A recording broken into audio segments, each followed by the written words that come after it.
Olá pessoal, meu nome é David Pereira, estou professor no Centro de Tecnologia, lotado no Departamento de Transportes da Universidade Federal de Santa Maria, e estamos aqui em mais uma videoaula, na verdade de uma série de videoaulas que falam sobre avaliação funcional e estrutural de pavimentos.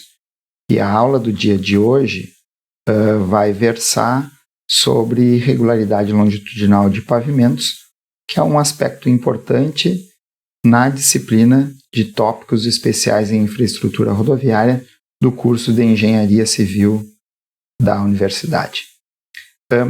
Nós já discutimos em aulas passadas sobre o aspecto das avaliações de pavimentos, quer sejam funcional ou estrutural, essas avaliações, e não vou me deter nesses detalhes que estão na videoaula de introdução. O que nós vamos então focar no dia de hoje, nessa videoaula, é a irregularidade longitudinal do pavimento.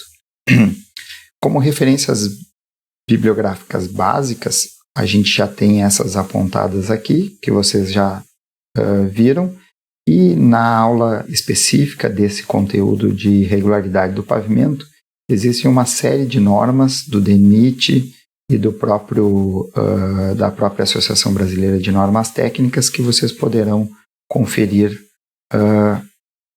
mais assuntos relativos a esse tema. Tem também uma tese de doutorado do Lucas Bueno, defendida o ano passado, e eu não apontei aqui, mas também tem, depois eu vou citá-la, uma tese do Danilo, que foi orientado do professor José Leomar e que defendeu nesse ano, 2020, uma tese de doutorado nesse tema. Obviamente que não são as únicas teses e trabalhos científicos desenvolvidos com esse conteúdo, mas vão certamente trazer um maior nível de aprofundamento para quem quiser ter mais informações relativas ao tema. Bom, mas focando agora a irregularidade longitudinal do pavimento, que é um índice que tem muita relação com a percepção de conforto que os usuários sentem ao trafegar pela rodovia, nós podemos, conforme o DNR, conceituar esse conceito de irregularidade como sendo os desvios existentes da superfície da rodovia ao longo do seu traçado longitudinal em relação a um plano de referência, tá? E isso vai afetar a dinâmica dos veículos, e essa dinâmica dos veículos, em função do trabalho da suspensão deles, vai ser afetada uma vez que os veículos vão percebendo essas irregularidades a partir de bumpings, de solavancos que vão ocorrendo em função dessa interação do sistema de suspensão dos veículos juntamente com o próprio pavimento. Um outro aspecto importante é que essa dinâmica provoca cargas que vão se acentuando e sendo transmitidas para o pavimento de maneira majorada. É mais ou menos como aquele fenômeno que a gente experimenta quando sobe na balança, né? A nossa massa é a mesma, entretanto, quando nós subimos na balança, nós percebemos que o nosso peso atinge valores maiores. Quando a gente pula sobre a balança, né, a gente percebe que o nosso peso ele é majorado em função desse efeito dinâmico. Ocorre algo muito semelhante em relação à irregularidade e essa interação com o pneu pavimento em decorrência dessa dinâmica aí entre o pneu e o sistema de suspensão que compõe, né, esse veículo, juntamente com o pavimento e sua irregularidade. Tá? E onde é que a gente deve se preocupar com a irregularidade? Então, o professor Felipe Domingues, ele informava que essa irregularidade ela deve ser medida, né, ou deve ser aferida em campo nas trilhas de roda, né, exatamente onde os veículos costumam de maneira recorrente, trafegar sobre a faixa de rolagem. Então, são aspectos importantes para que a gente comece a compreender um pouco mais o fenômeno de irregularidade longitudinal de pavimentos. Bom, então, conforme já descrito, a irregularidade ela deve ser medida nessa linha imaginária paralela ao eixo da rodovia, ou nas duas linhas, né? Temos duas trilhas de roda, a externa, que fica mais próxima ao acostamento, e a interna, que é aquela que fica próxima ao centro da pista de rolagem.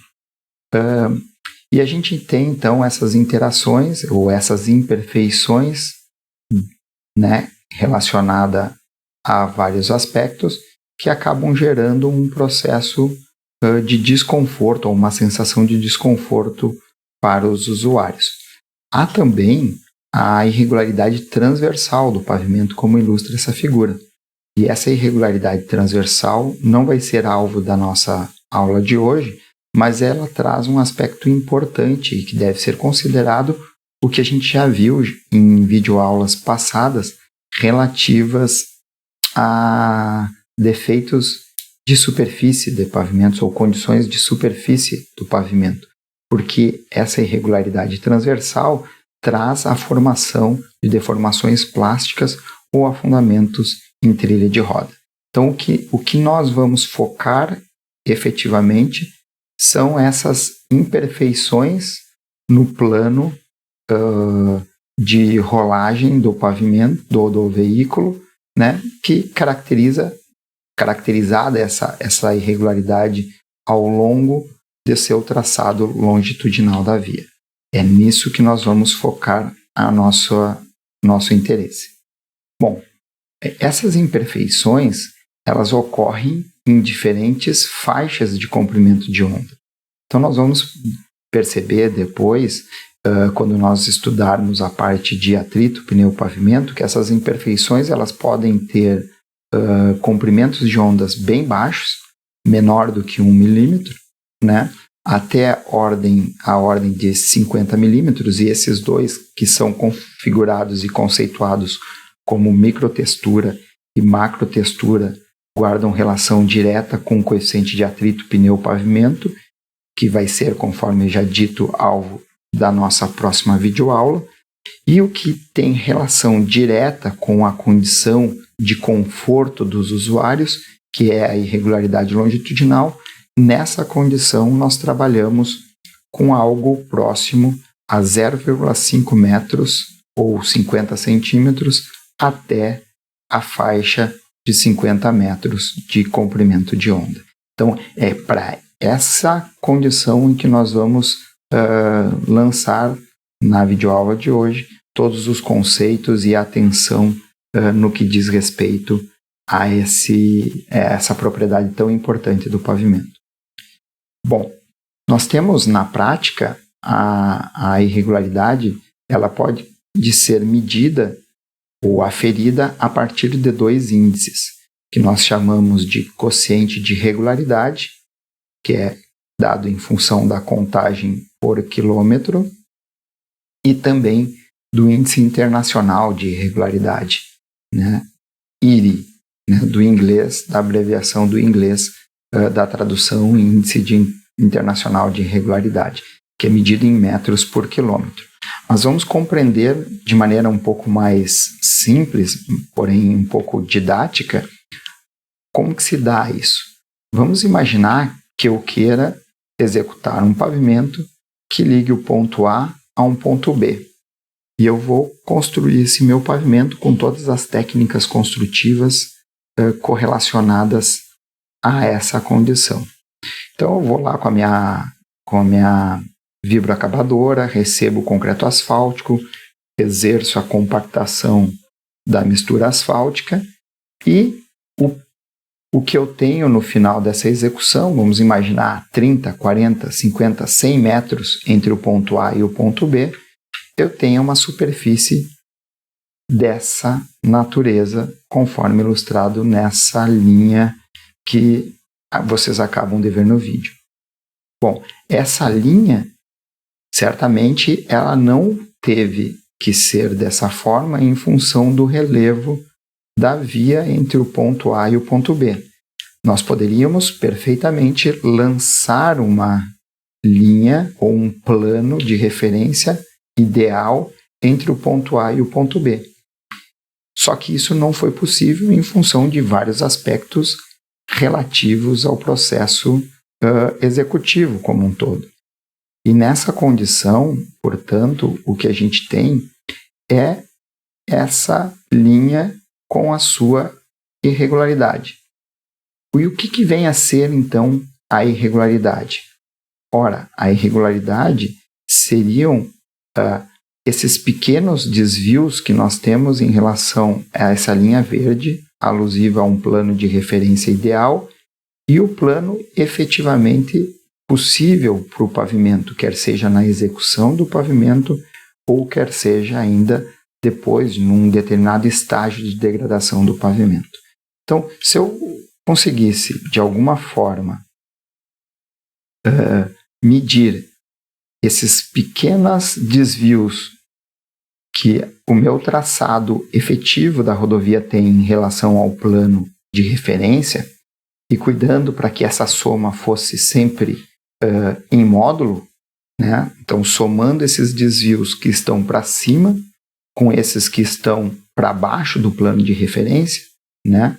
Depressões, portanto, esses últimos, se isso fosse possível eu calcular, eu determinar, né, medir efetivamente esses pequenos desvios, né, e assim sucessivamente ao longo de toda a distância percorrida entre o ponto A e o ponto B, se isso fosse possível e nós conseguíssemos somar, portanto, esses desvios todos, nós teríamos o que nós chamamos de IRI, que é o International Roughness Index, medidos em metro por quilômetro. Se daqui até aqui tem 100 metros, então no denominador eu teria 0,1 e no numerador eu teria a soma em módulo de todos esses pequenos desvios.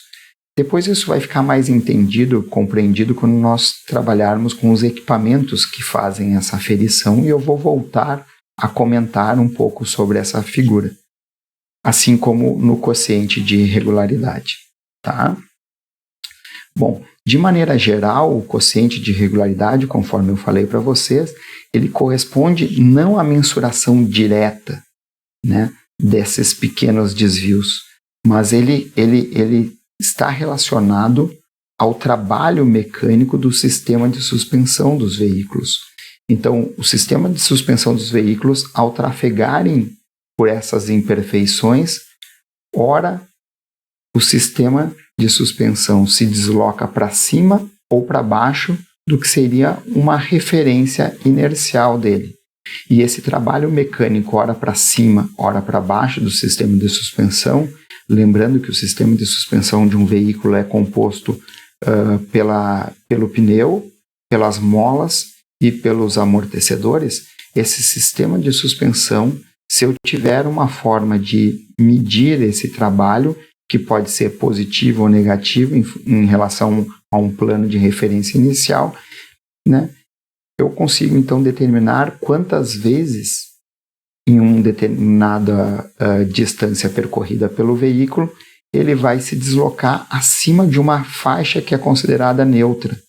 E essa faixa que foi considerada neutra era de 0,1 polegada ou 2,54 milímetros.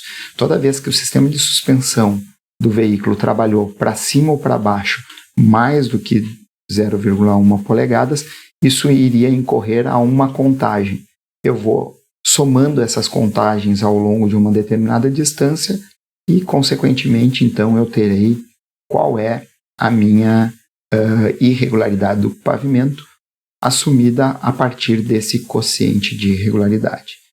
No caso do IRI, essa contagem já é mais direta, muito semelhante àquela que eu expliquei, desses pequenos deslocamentos. Então, eu tenho que medir efetivamente esses pequenos deslocamentos, né? Fazer um somatório, né, de todas, ou integrar, né, essa área com essa área, com essa área, e esses pequenos deslocamentos, portanto. E quando eu tivesse essa soma por uma unidade de distância percorrida pelo veículo, eu teria o IRI. E o IRI ele foi desenvolvido em um trabalho, um esforço aqui no Brasil, inclusive, né, mas capitaneado pelo Banco Mundial, para que fosse possível estabelecer um padrão de calibração dos diferentes instrumentos que se tinham à época para a medição de irregularidade, né, a fim de que esse processo pudesse subsidiar financiamentos que seriam dados a países em desenvolvimento para melhorar a sua malha viária. No Brasil ainda não há uma norma nacional que estabeleça esse critério de determinação do IRI, né, do processo de cálculo para determinação do IRI. Está em discussão hoje no DENIT, um grupo capitaneado lá pela COP e a professora Laura Mota, de processos que podem vir a ser conduzidos nesse sentido de sistematizar o cálculo do IRI. Nós ainda não temos isso e usamos essa referência aqui como uma das mais empregadas para a determinação do IRI. Depois nós vamos ver os equipamentos que possibilitam esse cálculo e talvez fique ainda um pouco mais claro tudo isso para vocês. E por que a determinação da irregularidade longitudinal do pavimento ela é importante, né? Lá na ASHO Road Test, e que vocês já tiveram proximidade na disciplina de infraestrutura de transportes, foi feita uma série, ou foram realizadas uma série de considerações para desenvolvimento de um método de dimensionamento que tinha como princípio básico a serventia do pavimento. Isso nós já vimos na videoaula sobre avaliação de pavimentos da condição de superfície do pavimento. E essa era uma condição de avaliação extremamente subjetiva, né? Então, o que se buscava desde aquela época era uma forma mais adequada de aferir essa condição de conforto, mas não a partir de uma avaliação subjetiva dos usuários, a partir de uma leitura de engenharia física do pavimento. E dos equipamentos e dos processos que foram estabelecidos à época e que foram avaliados na ASHO Road Test, verificou-se que a irregularidade era aquela que apresentava uma maior correlação ou uma boa correlação com o valor de serventia do pavimento. Sempre lembrando que o valor de serventia, conforme eu falei, é um critério subjetivo e que a irregularidade do pavimento, a partir dos processos que nós veremos na sequência, é um processo não subjetivo, mas um processo físico de aferição dessa irregularidade do pavimento. Certo? Então, por isso que a gente tem bastante interesse em avaliar a irregularidade longitudinal do pavimento, que mais adiante na videoaula de hoje nós também perceberemos que guarda uma boa relação com o custo operacional da via. Mas isso eu vou deixar para conversar mais adiante na aula. Bom, mas qual que é a origem? Qual é a origem da irregularidade longitudinal do pavimento? Essa origem ela pode ser, inclusive, uma origem que se dá já na fase de execução do pavimento novo, da implantação de uma rodovia. Isso porque a partir de técnicas construtivas, por exemplo, compactação desuniforme, ou uma condição de temperatura de superfície não uniforme, né, isso vai sendo gerado ou impresso no pavimento, esses bumpings, e esses bumpings acabam por serem perpetuados na estrutura do pavimento, e essa irregularidade ou essa imperfeição, ela já é uma imperfeição de nascimento do pavimento. Claro que a gente tem como trabalhar melhor os processos construtivos para minimizar ao máximo essa irregularidade. O que a gente não consegue é a perfeição completa. Tem um trabalho de mestrado desenvolvido e apresentado em 2019 pela Débora Pave, que é essa que está nessa foto aqui, em que ela conseguiu correlacionar diretamente algumas falhas no processo construtivo, inclusive falhas muito simples como falta de uniformidade da temperatura, simples para quem está vendo. Talvez para quem esteja no processo executivo não seja tão simples assim, mas que esses fenômenos que aparentemente são simples acabam gerando bastante imperfeições na superfície do pavimento, o que culminam com elevados níveis de irregularidade já na fase inaugural da obra rodoviária, quer seja da implantação, quer seja da restauração do pavimento. Depois, a própria ação repetida das cargas que vão sendo transpostas ao pavimento pelos veículos acaba gerando uma série de distorções ou deformações plásticas. Então, por exemplo, quando a gente tem a alternância de direção e ocorre aqueles escorregamentos de massa asfáltica, por vezes esses escorregamentos produzem várias imperfeições, trazendo consequência bastante significativa para os índices de irregularidade longitudinal do pavimento. Em países em que a gente tem a ação do gelo e de gelo, que tem uma sazonalidade térmica muito grande entre inverno e verão, também tem lá pelas variações volumétricas geradas por essa expansão e contração dessas camadas em função do gelo e de gelo, isso vai gerando também alguns bumpings que vão sendo impressos no pavimento. E obviamente que o próprio processo de degradação natural do pavimento, em que há o surgimento de defeitos na estrutura e mais especificamente no revestimento asfáltico, isso culmina por gerar imperfeições no pavimento, aumentando a irregularidade longitudinal, inclusive aquelas ações de cunho de manutenção do pavimento, por exemplo, remendos, que nunca conseguem ficar perfeitos, né, quando a gente lança a mão dessas alternativas para corrigir, por exemplo, uma panela que eventualmente tenha surgido no pavimento. Isso vai gerando irregularidades e que ao longo do tempo elas vão sendo somadas àquela irregularidade de nascença do pavimento, que era em função do processo construtivo como um todo. E à medida que essas irregularidades vão aparecendo no pavimento, é importante a gente lembrar que a ação dinâmica das cargas que solicitam esse pavimento, elas vão sendo majoradas, e isso vai acelerando todo aquele fenômeno de degradação, por exemplo, por fadiga do nosso pavimento. Uma vez que as cargas impostas são maiores, as tensões de tração ou os esforços de tração na flexão são maiores, consequentemente há um avanço na velocidade de degradação por fadiga dos revestimentos asfálticos. Bom, em relação aos equipamentos que são utilizados para essa avaliação da irregularidade, nós temos 4 grandes grupos aqui classificados.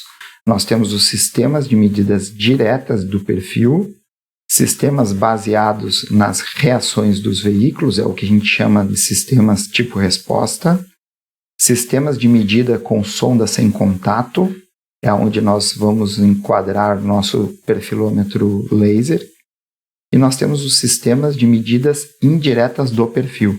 Então nós vamos ver pelo menos um equipamento de cada um desses grupos para a gente compreender melhor aqueles que são os mais usuais ou mais comumente empregados aqui no Brasil. Entre o primeiro grupo, que são de sistemas de medidas diretas do perfil, nós temos aquele mais elementar, que é o método de nível e mira, que com equipamentos de topografia básico, né? Então aqui vocês estão vendo um nível, lá na frente, quase não aparecendo na foto, tem um colaborador com a régua, a gente consegue fazer a avaliação desse perfil. Nós vamos medindo exatamente como que está a superfície do pavimento. E a norma do DNR, atual DENIT, né, ela especifica que o deslocamento para fazer essa verificação deva ser a cada meio metro. Então, aquele rapaz lá que está segurando a trena, ele começou bem mais próximo e foi avançando de meio em meio metro para poder fazer essas suas avaliações. Obviamente que esse é um processo pouco produtivo, extremamente trabalhoso e que não se aplica a uma condição de avaliação do pavimento, por exemplo, de uma malha de 100 km.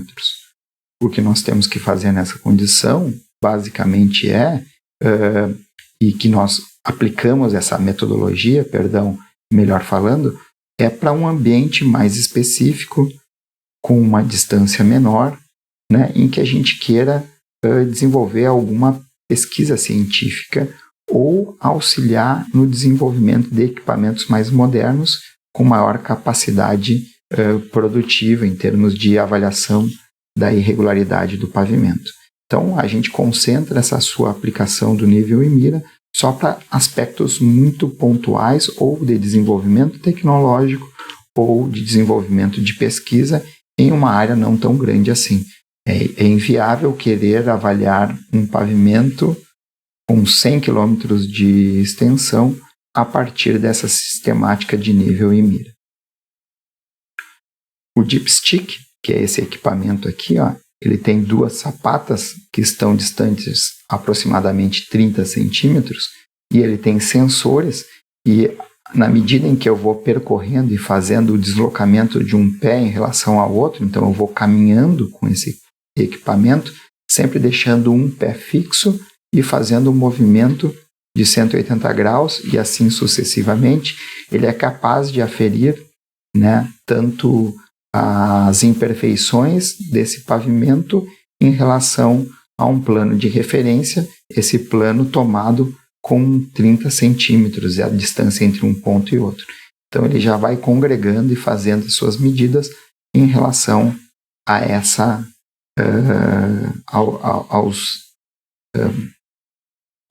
aos instrumentos que ele tem internamente ali.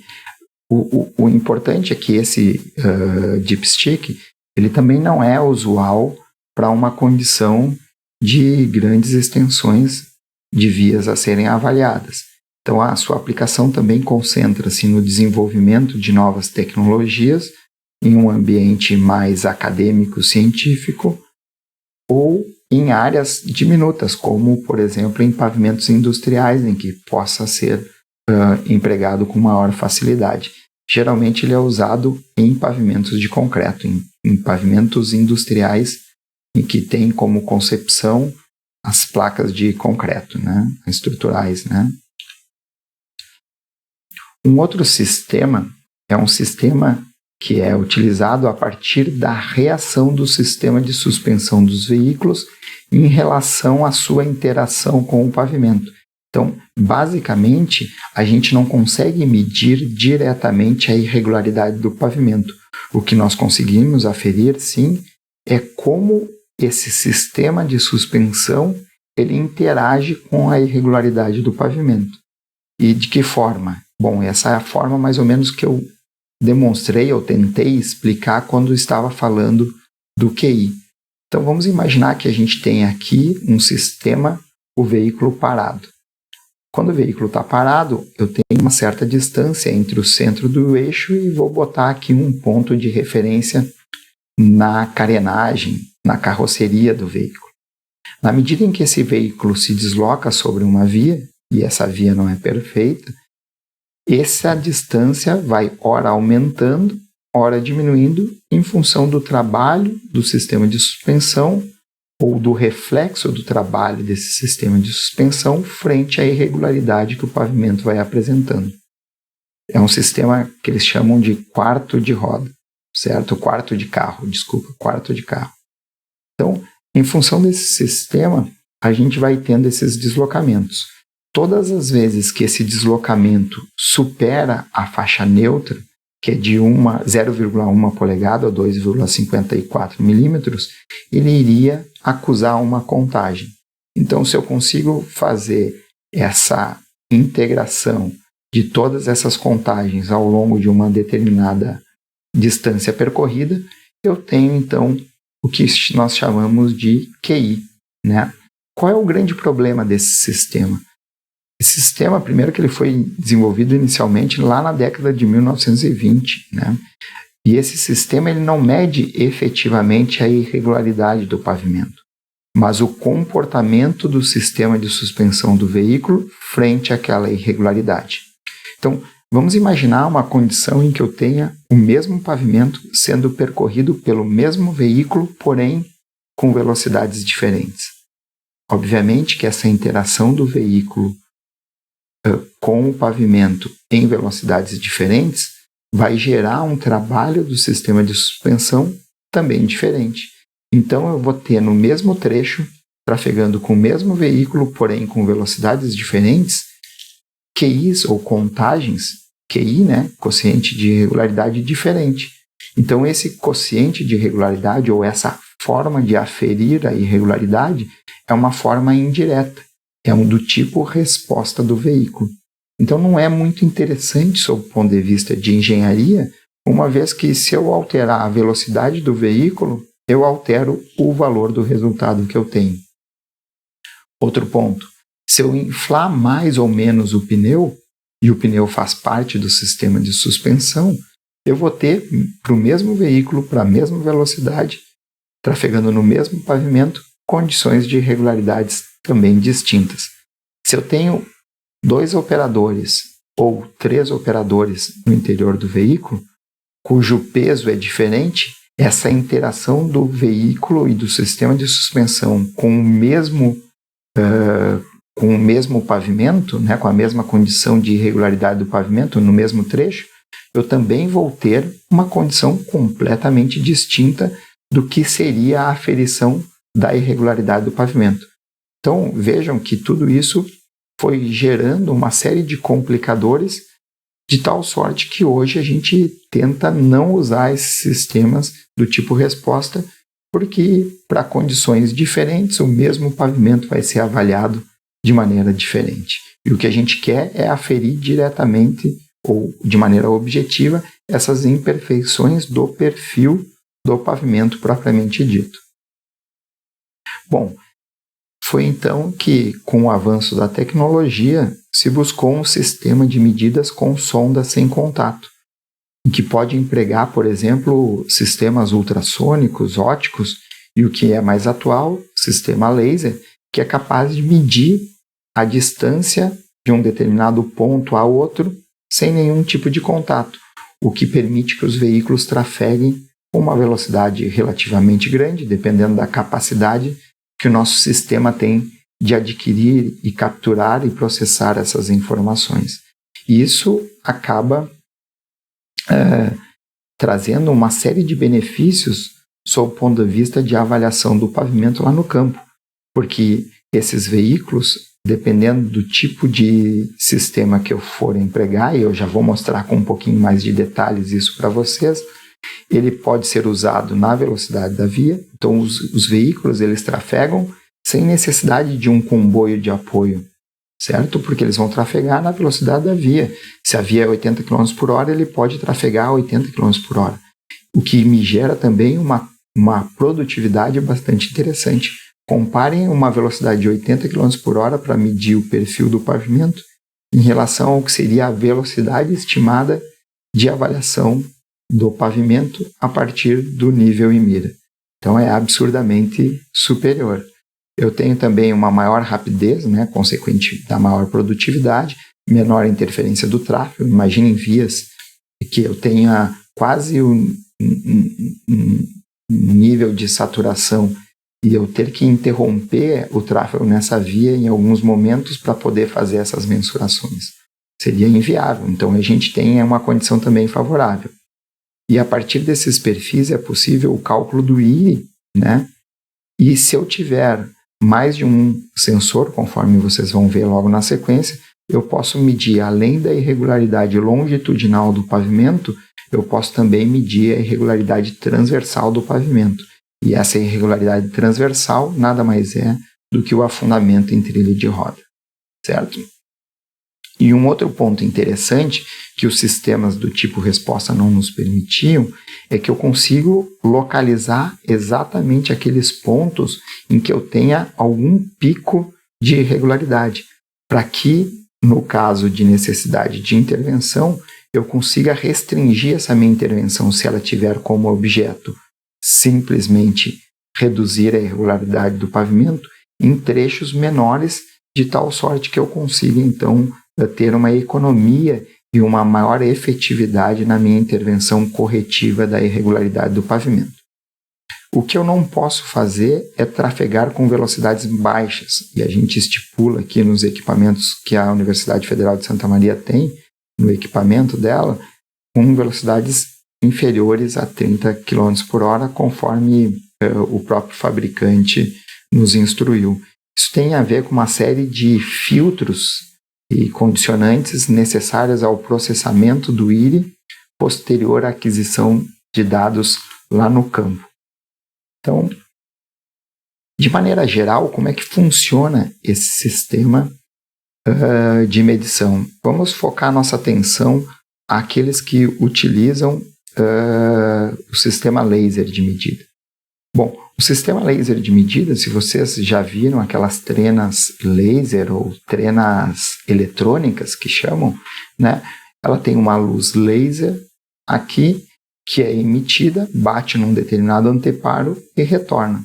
E ao retornar essa luz, em função do delay entre a emissão e a recepção, a gente consegue calcular com precisão a distância que a trena estava desse anteparo em que se queira determinar essa distância. Basicamente, o que se tem aqui nos perfilômetros inerciais é a mesma coisa. Então, nós temos preso ao veículo um sistema que é capaz de medir sem contato, a partir do emprego, nesse caso específico, do laser, mas também pode ser um ultrassom infravermelho. A gente está utilizando mais recorrentemente o laser. Ele é capaz de fazer essa medida a uma frequência bastante elevada. O equipamento que nós temos aqui, em média, faz 40 mil leituras dessa distância por segundo.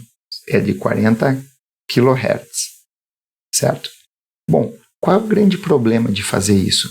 Se vocês imaginarem esse veículo trafegando e em função das imperfeições da via, é natural que a gente observe que essa treninha aqui, claro que num nível de sofisticação bem maior, ela vai se deslocar hora para cima, hora para baixo, em decorrência do trabalho do sistema de suspensão do veículo em que ele está embarcado. No entanto, pessoal, a gente acopla a esse equipamento um acelerômetro.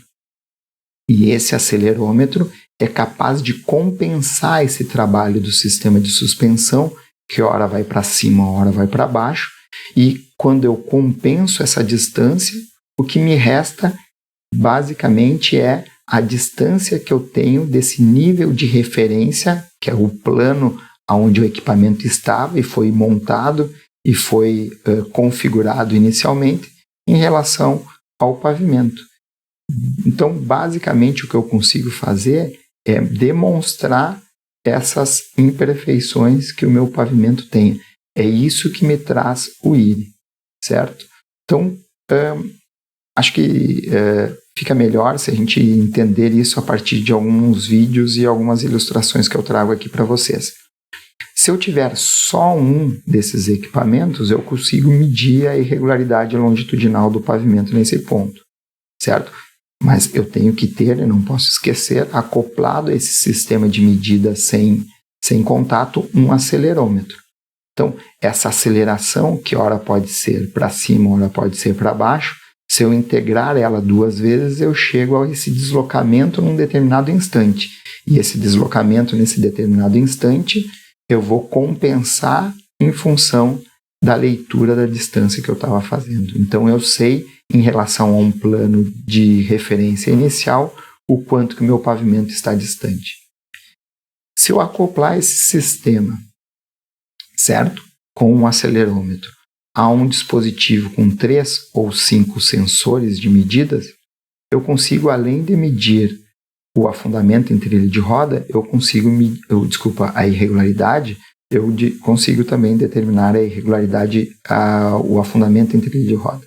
Desculpa, ficou meio confuso, vamos lá de novo.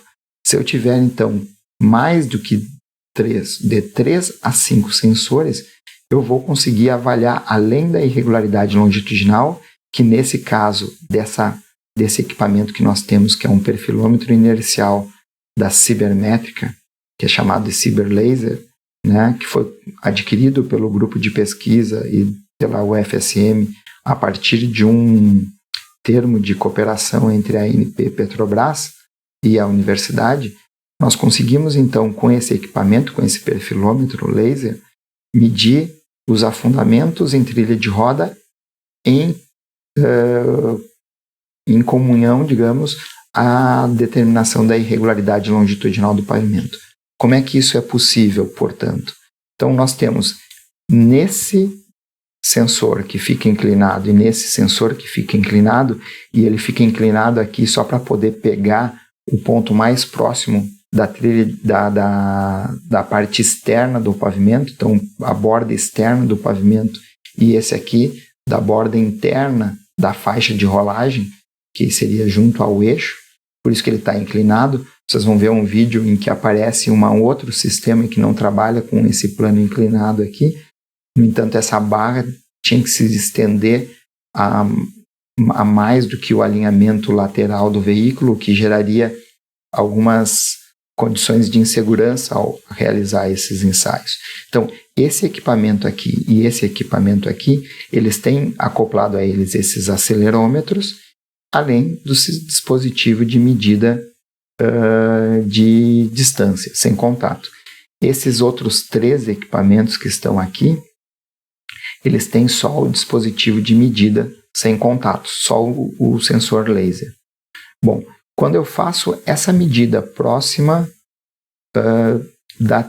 da borda do pavimento, da borda externa do pavimento, junto ao acostamento, e esse aqui que está medindo essa distância junto ao centro da faixa de rolagem, e mais esse daqui que está alinhado perfeitamente na trilha de roda externa, quando eu tenho essas 3 medidas de distância, né, de um sistema inercial, uma vez que eu compenso, isso aqui é uma reta, eu compenso linearmente essa aceleração para cima ou para baixo dos sistemas de suspensão do veículo, então eu consigo dessa maneira avaliar tanto a irregularidade longitudinal do pavimento, mas como num determinado instante eu tenho a leitura desse, fazendo então eu consigo verificar qual é o afundamento em trilha de roda medido aqui.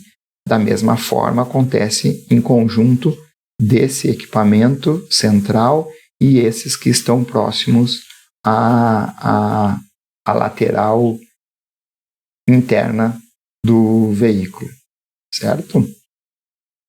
Talvez tudo isso fique mais fácil da gente entender a partir do princípio de aplicação nesse vídeo em que eu apresento para vocês.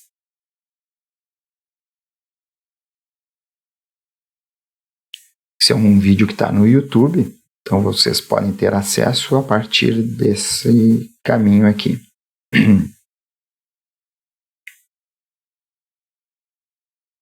Essa é uma empresa que produz esse tipo de equipamento, não é nacional, tá bom?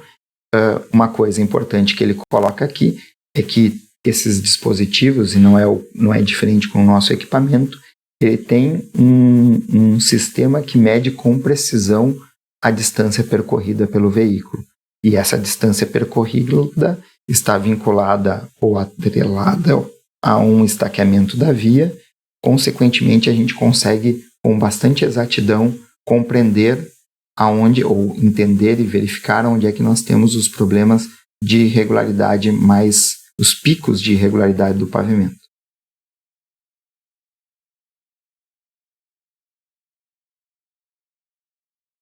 Aqui na frente, ele vai mostrar um sistema de múltiplos dispositivos de medida.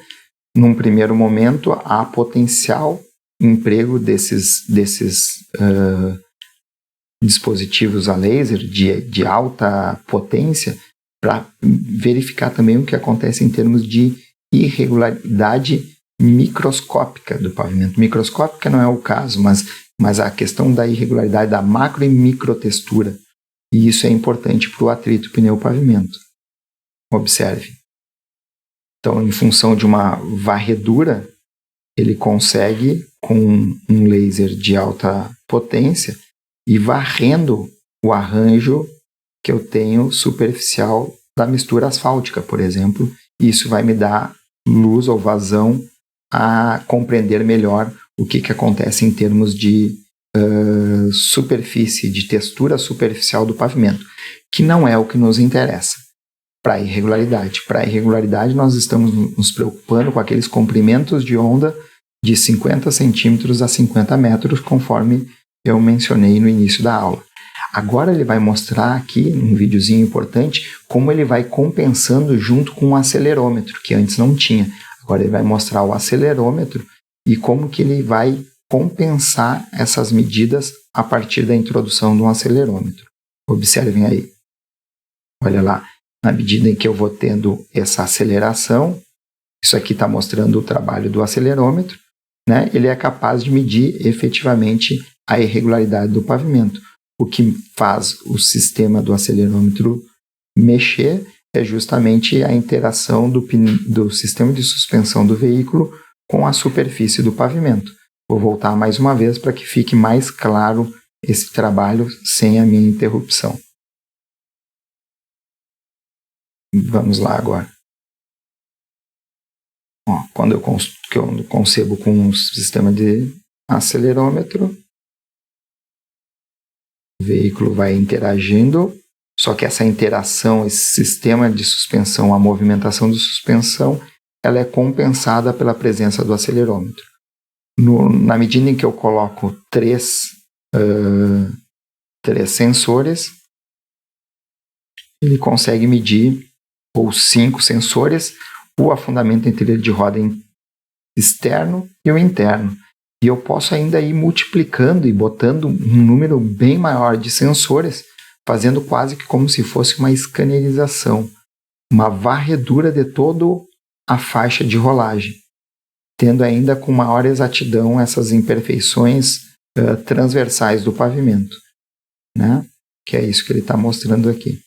Mas eu acredito que o vídeo tenha sido interessante para vocês entenderem como o acelerômetro é capaz de compensar aquela condição de trabalho mecânico do sistema de suspensão do veículo e compensar as leituras que estavam sendo realizadas.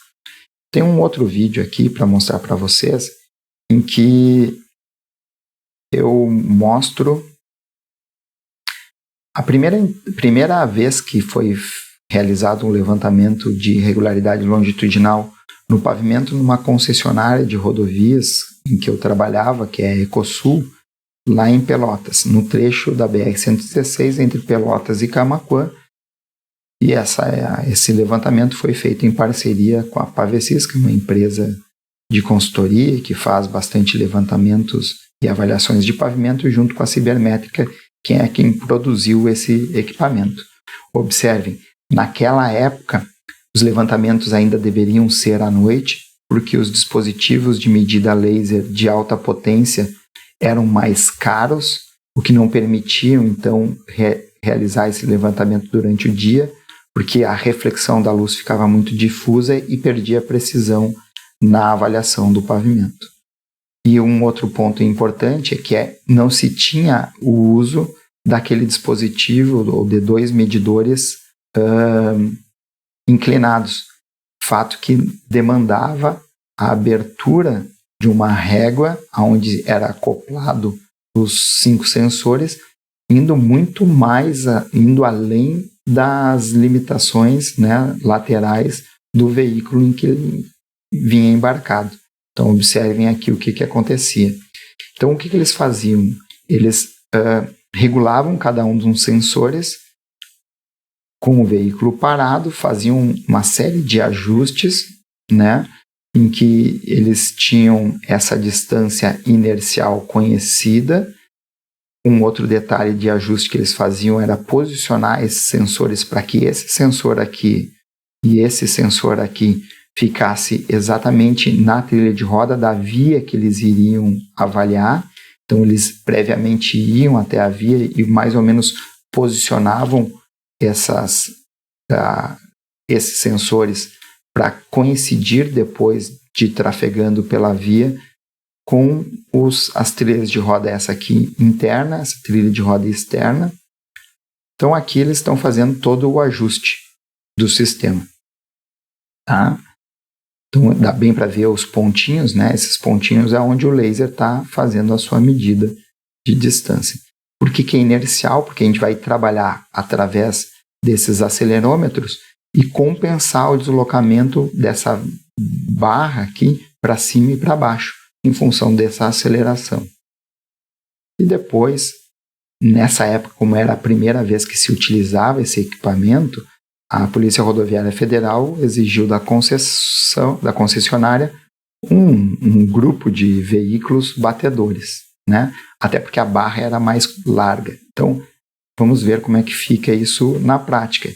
Eles estão trafegando na velocidade diretriz da via e aqui tem os 5 sensores embarcados naquele veículo fazendo as medidas, né? Com um pouquinho de boa vontade, talvez vocês consigam enxergar no vídeo, né? O sensor laser fazendo essa varredura. Então, ele está fazendo ao mesmo tempo a leitura nessa trilha e nessa trilha da irregularidade longitudinal, e com o apoio dos outros sensores, ele consegue medir também a irregularidade transversal da via, que para nós tem a ver com o afundamento em trilha de roda. Certo? Então, era mais ou menos essa aí a condição que a gente tinha de realização desse ensaio. Aqui está aparecendo o comboio chegando na praça de pedágio, né? Observem, a Polícia Rodoviária é um comboio enorme. Depois, na segunda avaliação, já conseguimos reduzir esse comboio para bem menos número. Hoje em dia, não há necessidade nenhuma, até porque a barra não avança mais o alinhamento do veículo, né? Em função do uso dos dispositivos inclinados lá de leitura. Então aqui dá para a gente ver um pouquinho mais, e o que eu quero trazer aqui é mais ou menos a visão do computador. Então, just in time, o cara que vai ao lado do motorista, ele vai verificando se os dados estão sendo capturados adequadamente. No momento em que ele percebe que há algum probleminha no sensor, ele para, ele pode limpar o sensor para que retome o levantamento.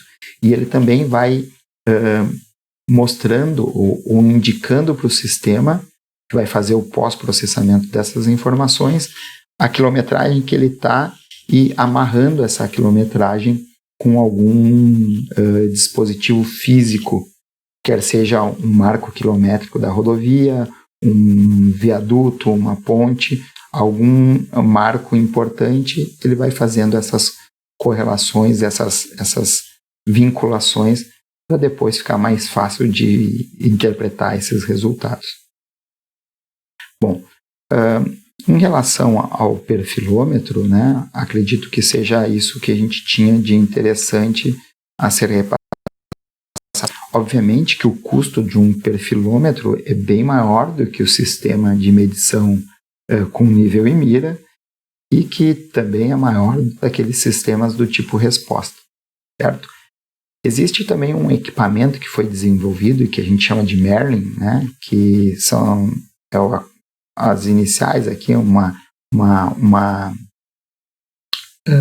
sigla que tem a ver com equipamento ou máquina de avaliação da irregularidade com instrumentação de baixo custo, que foi desenvolvida por um laboratório de pesquisa em transportes do Reino Unido, sediado na Inglaterra e na Escócia, e que ele visava justamente elaborar um equipamento, né, ou desenvolver um equipamento que fosse barato, de fácil operação, para ser empregado no controle tecnológico de execução de concreto asfálticos em países em desenvolvimento.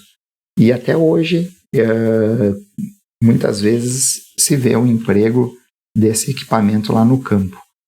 Como é que funciona esse equipamento? Ele é bastante simples, ele parece uma bicicleta com uma roda.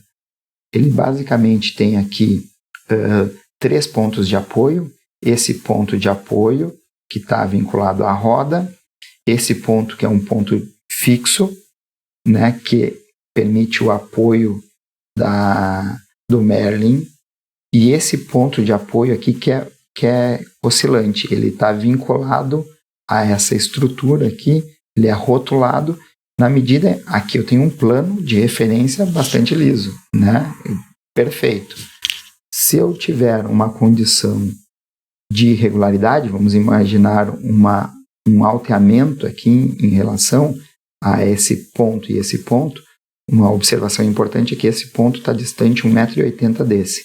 E essa sapata de medição está na meia distância ou 90 centímetros daqui e aqui. Certo? Então, se ele estiver para cima, se eu estiver para cima, essa ponteirinha vai para baixo, aqui. E aqui eu tenho um dispositivo, uma folha, em que eu vou demarcando aonde é que ele está trabalhando em estações em que ele vai parando.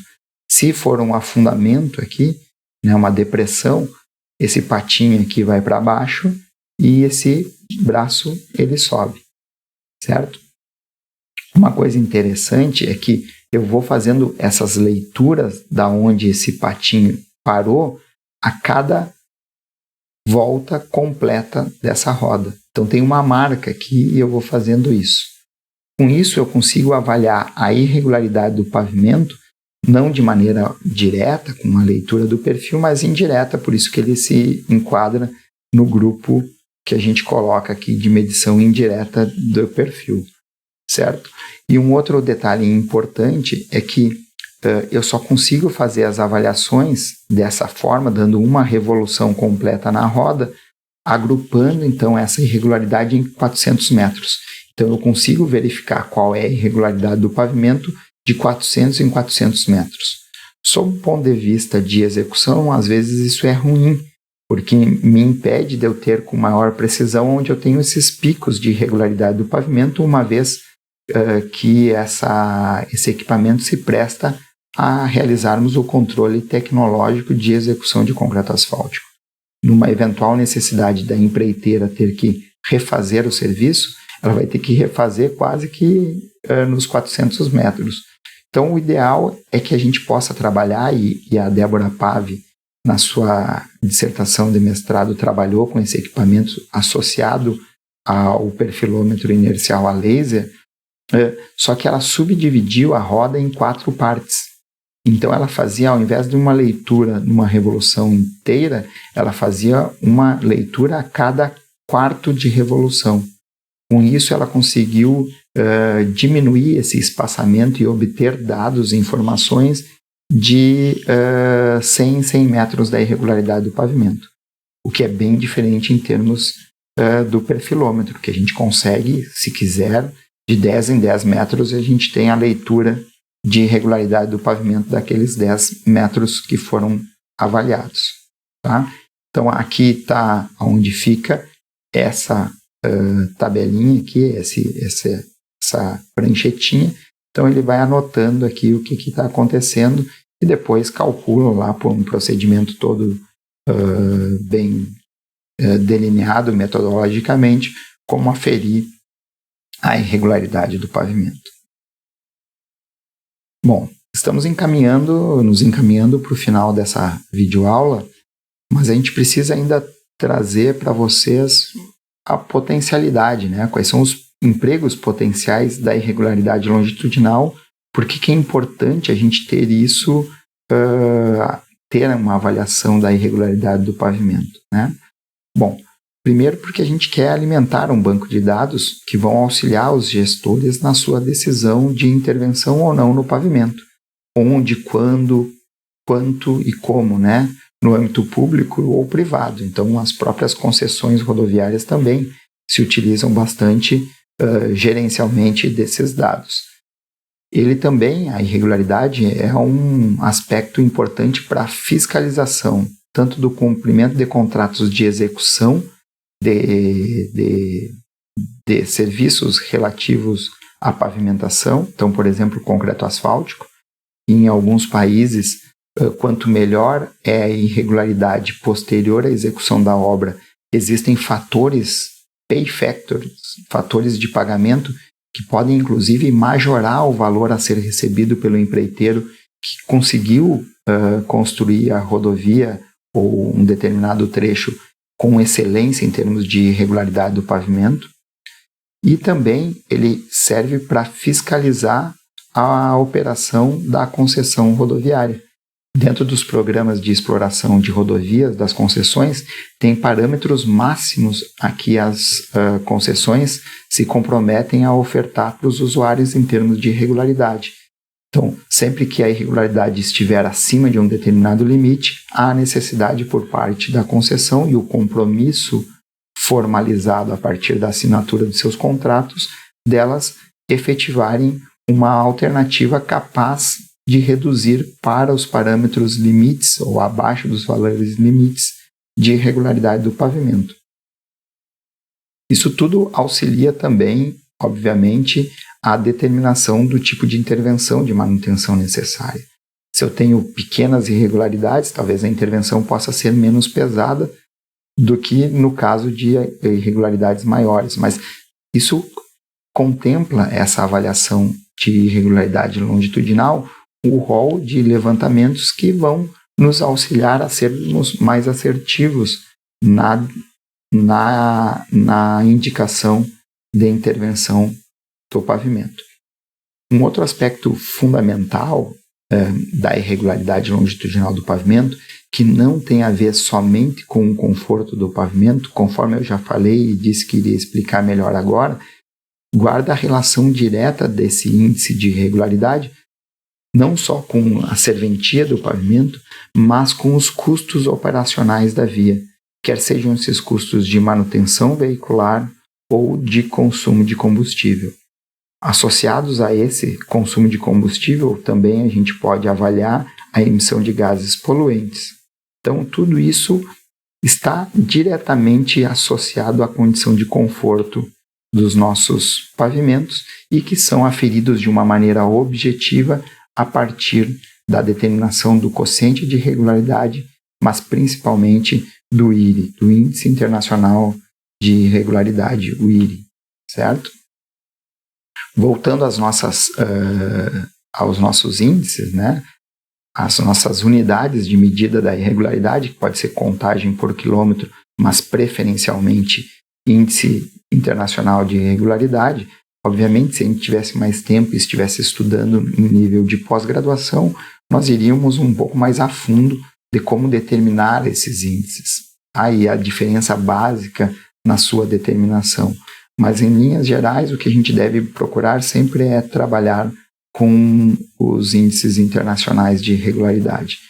Inclusive, alguns autores tentaram correlacionar esses índices, talvez aquela mais conhecida seja que o QI dividido por 13 vai me dar o meu Índice Internacional de Irregularidade, o IRI, né?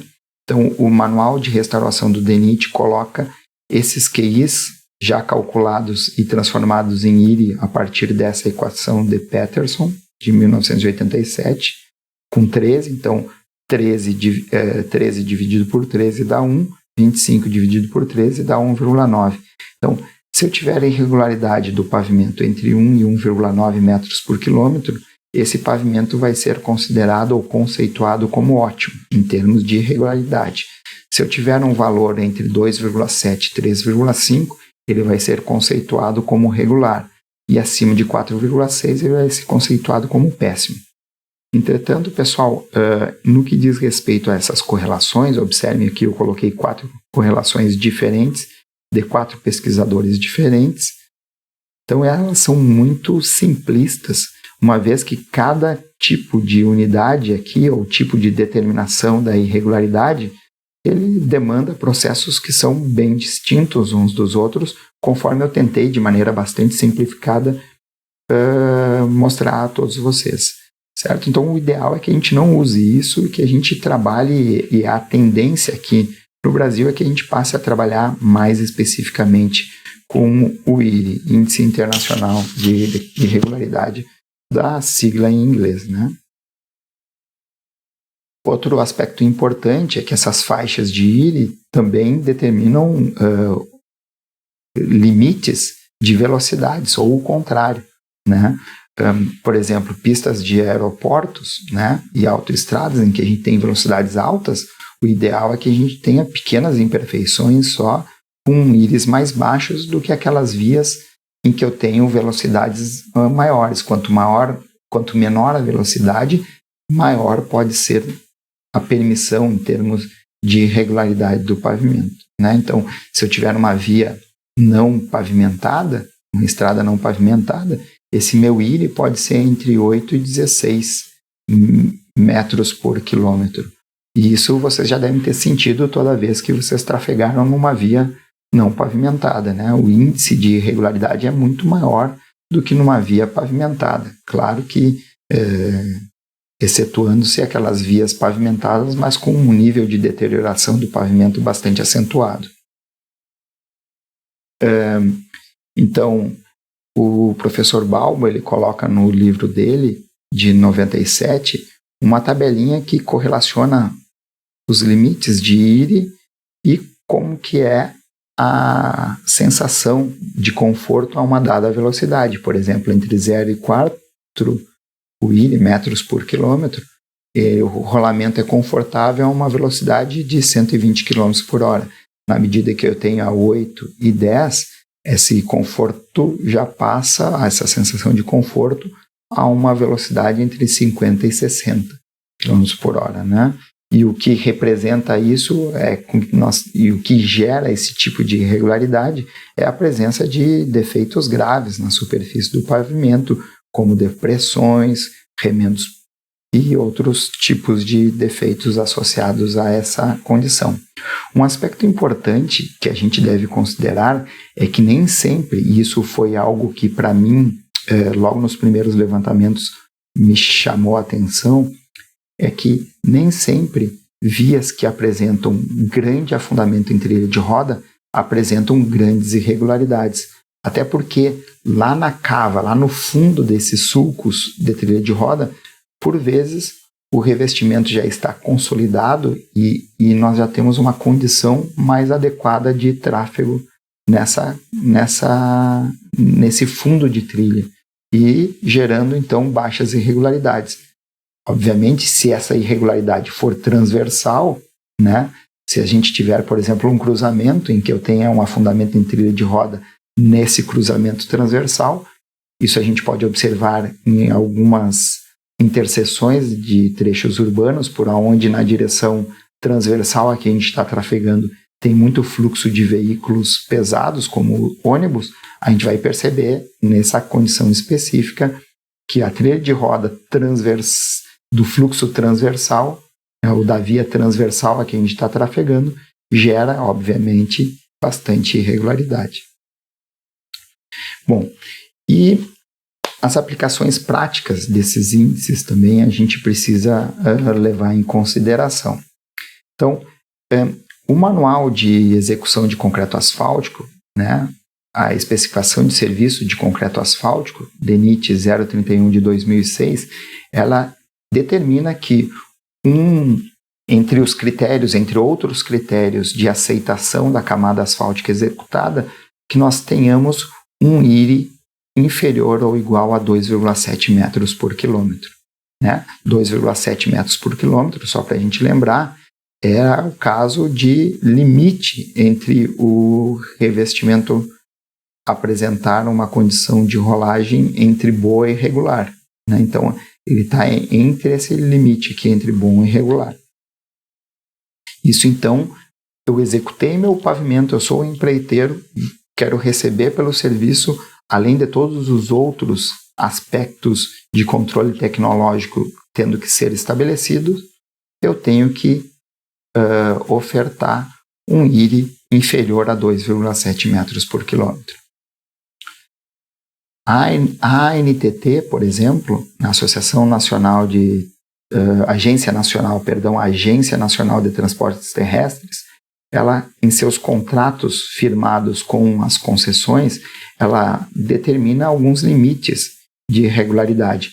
O mais comum das etapas mais anteriores que se tinham era que toda vez que uma concessionária tivesse em seu trecho irregularidade maior do que 2,7, essa concessionária, metros por quilômetro, essa concessionária era obrigada a fazer uma intervenção de restauração no pavimento para retomar uma condição mais adequada de rolagem para os usuários. Então, observem aqui, pessoal, a gente tem 2,7 em concessões rodoviárias e existem concessões que esse valor é ainda menor, né? 2,7 metros por quilômetro é colocado como necessidade de uma intervenção por parte da concessionária. E 2,7, muitas vezes, é colocado como adequado para a entrega de um pavimento novo. Então, se eu estivesse trabalhando no âmbito de uma concessionária, os 2,7 que eu teria que fazer a intervenção seria o mesmo 2,7 metros por quilômetro que a empreiteira receberia como uma execução adequada do pavimento. E isso, pessoal, parece um paradoxo, né? É um paradoxo, assim, a gente tem que trabalhar melhor esses índices, tanto que a gente não tem nem uma formatação, uma sistematização, uma metodologia de como determinar esse IRI aqui no país, e a gente também não tem que discutir de uma maneira mais crítica em relação a esse parâmetro de 2,7 metros por quilômetro, né? Quer seja para as concessões, quer seja como critério de aceitação de execução de concreto asfáltico. A gente precisa levar em consideração outros aspectos, conforme eu já demonstrei antes. A velocidade diretriz da via é um aspecto importante e a importância que a via ocupa no sistema viário, né? Isso é algo importante a ser considerado. O Lucas Bueno, na sua tese de mestrado, que trabalhou basicamente com irregularidade do pavimento, ele abordou e colocou lá alguns valores de referência, tanto para IRI inicial, certo? Em função do tipo de via, e ele já formatou isso ao que está no Medina. Vocês tiveram as videoaulas sobre o que vai ser possivelmente o nosso futuro método de dimensionamento. Ele desenvolveu o trabalho dele todo nesse ambiente do Medina, e com base no que o Medina determinava, para sistemas aqui de maior importância, aqui de menor importância, quais eram os valores de regularidade inicial que deveriam ser colocados, que seria então na proposta dele. Obviamente que isso merece ter uma maior discussão, né? Que seria então esse valor aqui, novo valor de uma futura especificação, por exemplo. Claro que eu estou falando só hipoteticamente, isso precisa passar por uma análise de colegiada de representantes das diferentes áreas, não só do meio acadêmico, mas sobretudo de quem executa e que está lá enfrentando os problemas do dia a dia, e do próprio DENIT, né, nessa discussão. Então, o valor inicial seria variável em função da importância da via, e o valor final, que seriam aqueles determinantes para uma intervenção no pavimento, também oscilariam em função de alguns aspectos relativos à importância da via e consequentemente, a importância da via também está associada à velocidade de diretriz dela, obviamente.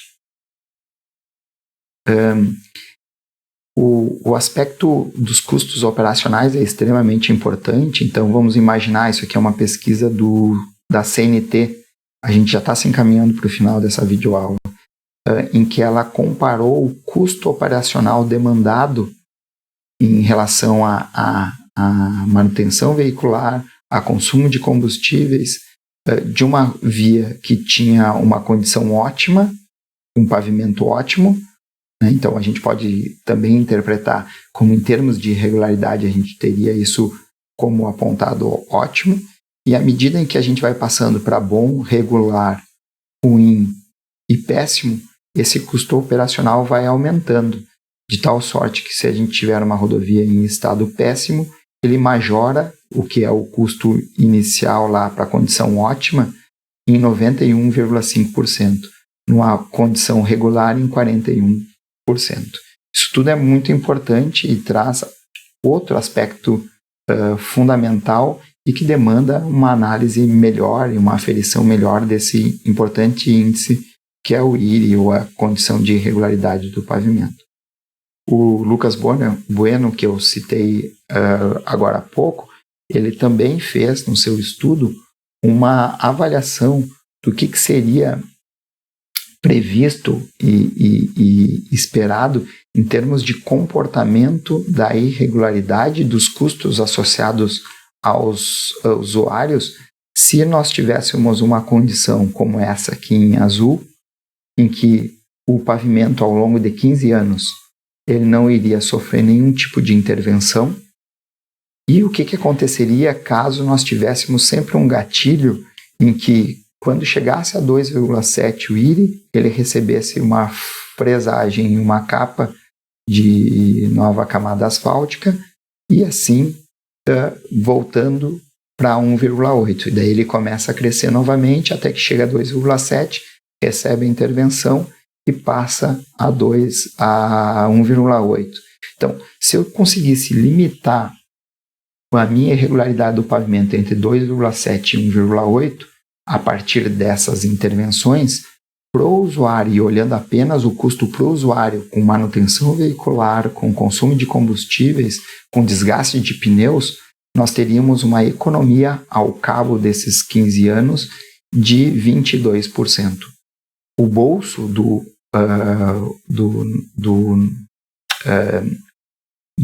motorista que usaria a via, ele iria perceber uma economia em termos de custos operacionais de 22% em relação a esses dois casos. Obviamente que tem outros custos associados aí que a gente não colocou.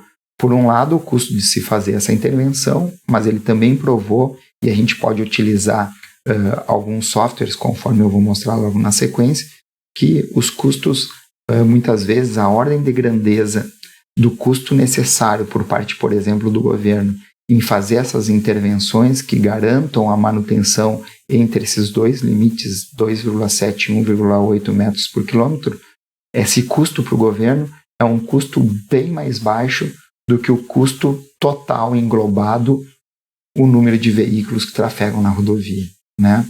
Então, o custo para o usuário, na grande maioria das vezes, é muito maior do que o custo demandado por parte do próprio poder público em se manter a intervenção. Obviamente que saem de caixas diferentes e aí talvez nós tenhamos um problema a ser resolvido.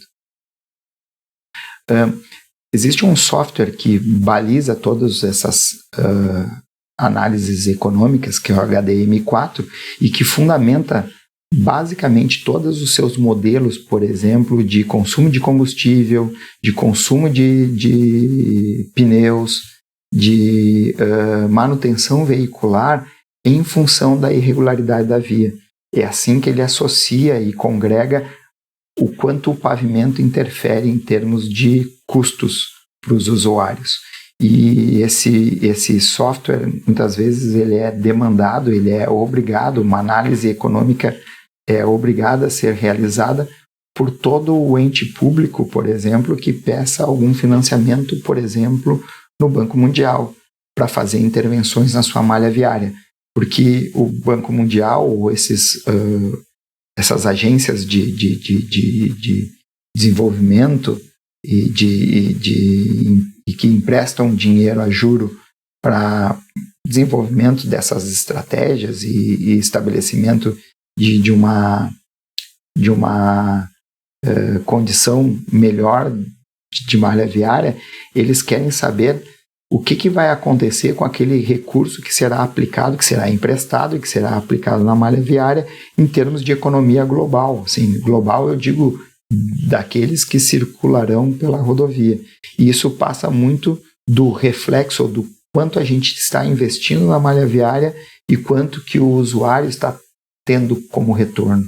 E conforme eu falei, esse retorno é muito maior do que a gente imagina, ele é muito maior, ele é inclusive de ordem de grandeza diferente do que é aportado para melhorar a condição da via. Então, o Banco Mundial, por exemplo, ele só, claro que eu estou falando de uma maneira extremamente simples, mas para que vocês tenham pelo menos uma sensibilidade, ele só vai aportar algum recurso para desenvolvimento da malha viária de uma determinada região, ou melhorar a malha viária de uma determinada região, uma vez que ele perceba que o retorno para o usuário é maior do que o investimento que o poder público vai fazer em melhorar a rodovia. Certo? Existem alguns estudos que estão sendo elaborados, obviamente que não só aqui no Brasil, ou que o Brasil, vendo o que estão fazendo em outros países, também está se aproximando, e um desses estudos é o do Danilo, que defendeu a sua tese de doutorado, conforme eu falei no início da videoaula, sob orientação do professor José Eliomar, lá na USP de São Carlos, em que ele tenta utilizar os telefones, os smartphones que vocês têm, né, que todos nós temos hoje em dia, na tentativa de empregar o acelerômetro que ele tem. Então, a tela, por exemplo, do smartphone, a gente consegue girar a tela e ficar wide ou ficar em retrato ou em paisagem em função do acelerômetro que ele tem. Então, a gente consegue usar esses acelerômetros embarcados nesses dispositivos de smartphone, né? E ele tentou correlacionar isso com a irregularidade do pavimento, como se esses smartphones pudessem trabalhar como um equipamento do tipo resposta.